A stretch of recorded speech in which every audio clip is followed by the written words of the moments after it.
বিএনপির পজিটিভ দিকগুলোর মূল্যায়ন হওয়া দরকার। আপনি খালি বিএনপির চাঁদাবাজি দেখলে শুধু চাঁদাবাজি দিয়ে বিএনপিকে মূল্যায়ন করলে হবে না।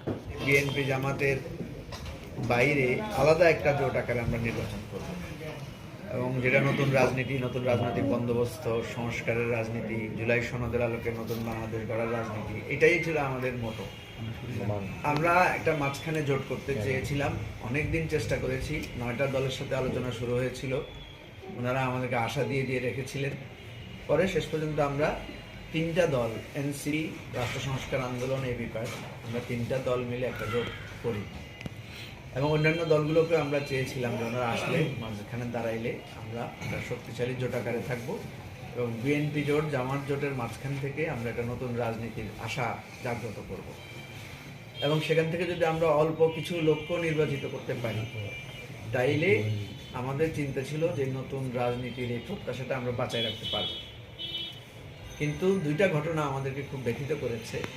একটা ঘটনা হচ্ছে, যারা আমাদের এই জোটে আসার সম্ভাবনা ছিল তাদের অনেককে আমরা দেখলাম তারা আস্তে আস্তে বড় একটা দল বিএনপির সাথে তারা আস্তে আস্তে অ্যালাইন হতে শুরু করলেন, বিভিন্ন সিটের শর্তে বিভিন্নভাবে, এমনকি কেউ কেউ দল বিলুপ্ত করেও বিএনপির সাথে যুক্ত হয়ে গেলেন।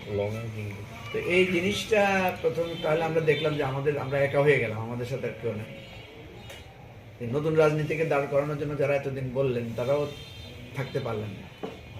দ্বিতীয় আরেকটা ঘটনা আমাদেরকে খুবই চিন্তিত করলো, সেটা হলো শহীদ ওসমান হাদিকে যেভাবে নৃশংসভাবে হত্যা করা হয়েছে আপনারা জানেন, এবং সবচেয়ে বড় কথা, তাকে হত্যা করার পরে আমরা খুনিকে চিনতে পারলাম, আমাদের কাছে নানা ধরনের ফুটেজ আসলো, কিন্তু এরপরে আমরা দেখলাম বাংলাদেশ সরকারের নির্বাচন ঘোষণার পর যেখানে 3 স্তরের নিরাপত্তা থাকার কথা, সেখানে এই সমস্ত স্তর সব ফাঁকি দিয়ে, সীমান্ত ফাঁকি দিয়েও আসামিরা দেশ ছেড়ে পালিয়ে গেল।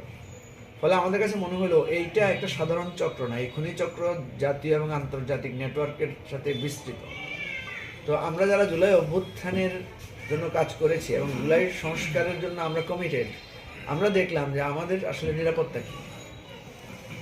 এই যে মাঝখানে আমরা যে দাঁড়ায় থাকবো, আমরা যখন নির্বাচনে দাঁড়াবো, আমরা যখন সিরিয়াসলি ইলেকশন করবো, তখন কোথাও কোথাও হয়তো দেখা যাবে যে আমাদের ভোটের কারণে বিএনপি মনে করবে আমরা মাঝখানে না থাকলে তারা জিততো, বা অনেক সময় জামাত মনে করবে আমরা মাঝখানে না থাকলে সেখানে হয়তো জামাত জিততো।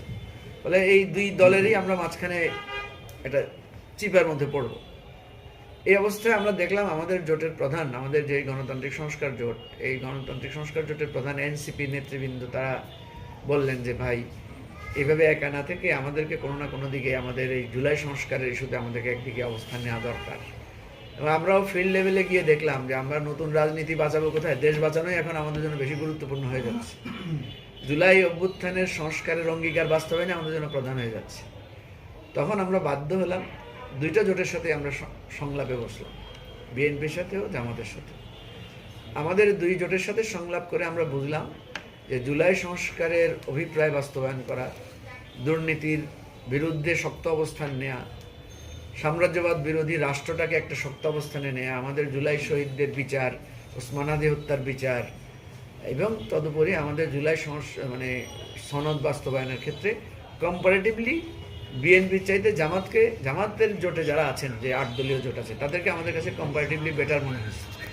তখন আমরা তাদের সাথে এক ধরনের নির্বাচনী সমঝোতার আলোচনা আমরা শুরু করি।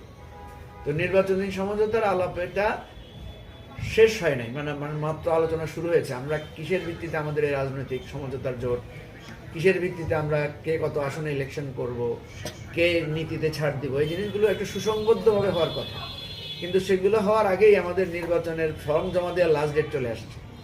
ফলে এই অপ্রস্তুত অবস্থায় আমাদেরকে নমিনেশন সাবমিট করতে হয়েছে। আপনি দেখবেন যে এই জোটের এক একভাবে এক এক জায়গায় নমিনেশন সাবমিট হয়েছে।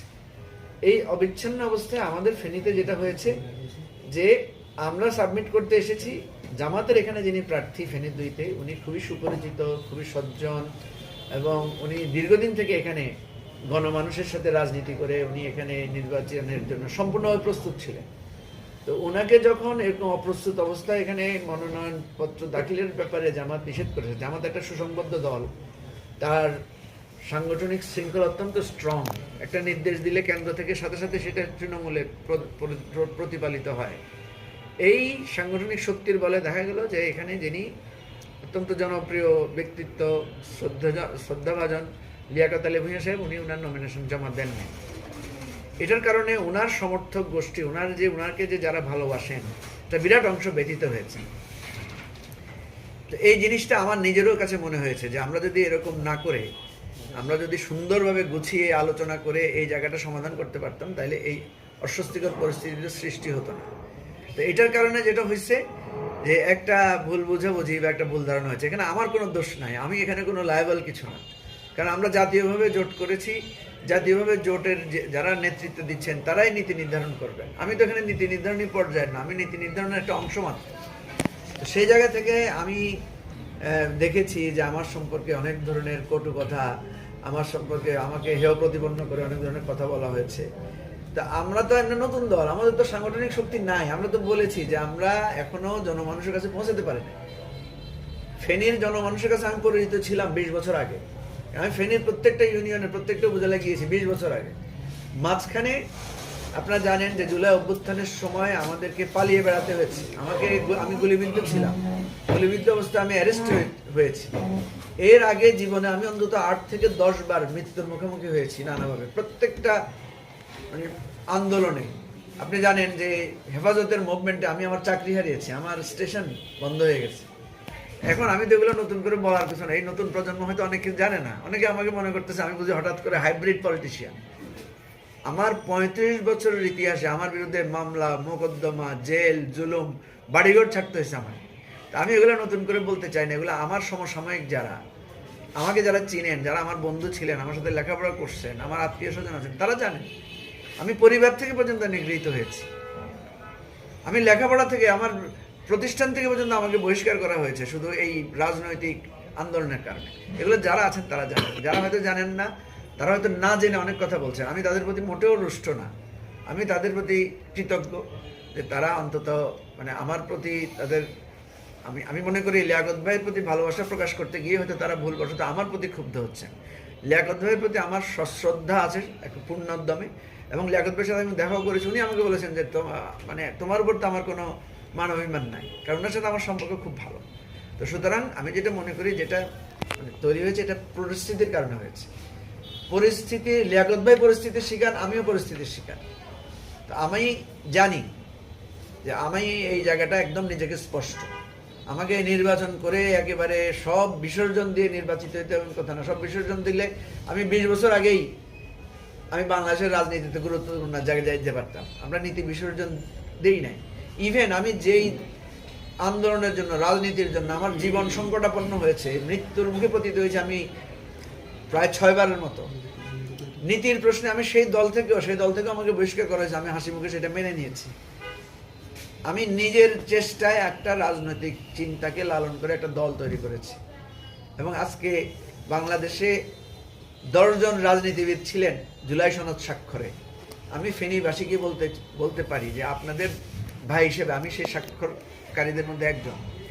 আমি এতটুকু আপনাদের দোয়ায় আল্লাহ আমাকে এতটুকু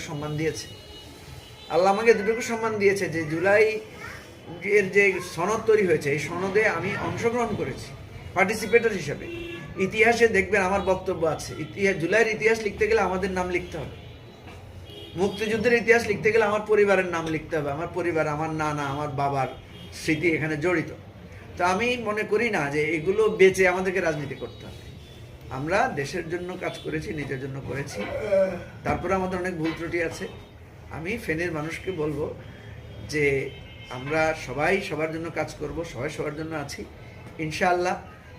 বিপি জোনাল সাহেব, উনি আমার অনেক শ্রদ্ধা। আমি ওনার জন্য কিন্তু 2001 সালে আমি ওনার পক্ষে কাজও করেছি। আমার ইউনিয়নে আমি ওনার সাথে গিয়ে বিভিন্ন জায়গায় নির্বাচনে বক্তব্য দিয়েছি, উনি আমাকে সাথে করে নিয়ে গেছেন। উনি একজন বীর মুক্তিযোদ্ধা, ওনার সম্পর্কে অনেকে অনেক কথা বলে, কিন্তু আমি ওনাকে কখনো কোনো অনৈতিক কাজে সাপোর্ট দিতে আমি ওনাকে দেখি নাই। যেটা দেখি নাই ভাই, ভোটের জন্য ওনার বিরুদ্ধে আমি বলবো কেন? আমার অ্যাপ্রোচটা ভিন্ন জায়গায়। আমি বলবো যে আমরা নতুন রাজনৈতিক বন্দোবস্ত নিয়ে কাজ করতে চাই। যারা মনে করবেন পুরানো রাজনৈতিক বন্দোবস্ত আপনি হ্যাপি, আপনি সেখানে দেন ভোট, আমাদের তো কোনো অসুবিধা নেই। আমরা তো কারো ভোট কেড়ে নিতে পারবো না।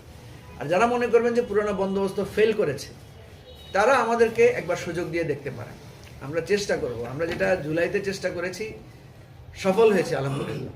আমাদের জনবল ছিল না, কিন্তু আমাদের একটা বয়ান ছিল। এই বয়ানের ভিত্তিতে সকল রাজনৈতিক দল জুলাই অভ্যুত্থানে একসাথে হয়েছে। আমি ফেনীর মানুষের কাছে, ফেনী দুইয়ের ভাই বোনদের কাছে স্পেশালি দোয়া চাইবো, আপনারা দোয়া করবেন। আমাদের যদি কোনো ভুল ত্রুটি হয় মাফ করবেন।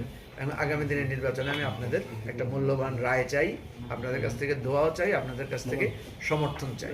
আমি আপনাদের কাছে যাওয়ার চেষ্টা করব, আর যদি যাদের কাছে যাইতে পারি যাব, আর যাইতে না পারলেও আপনারা আমাকে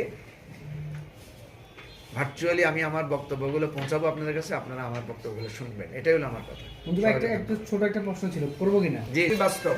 জি, আমি নিজেও তো বলেছি যে কোনো ইসলামিক দলের নেতৃত্বে কোনো জোটে আমরা যাওয়াটা বিবেচনা করব না। কেন করব না? কারণ বাংলাদেশে কোনো ধর্মভিত্তিক দলের নেতৃত্বে জোটে ভালো করার মানে অতীত রেকর্ড নাই।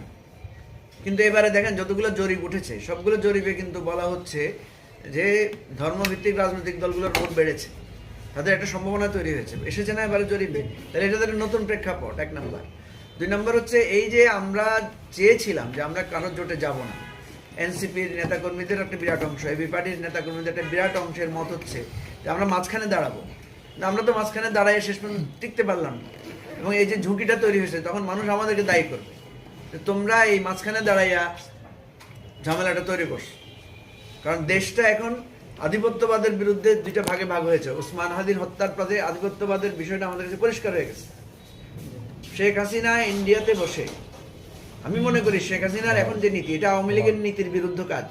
কারণ আওয়ামী লীগের বহু নেতাকে আমি চিনি যারা এই নীতি সমর্থন করেন না।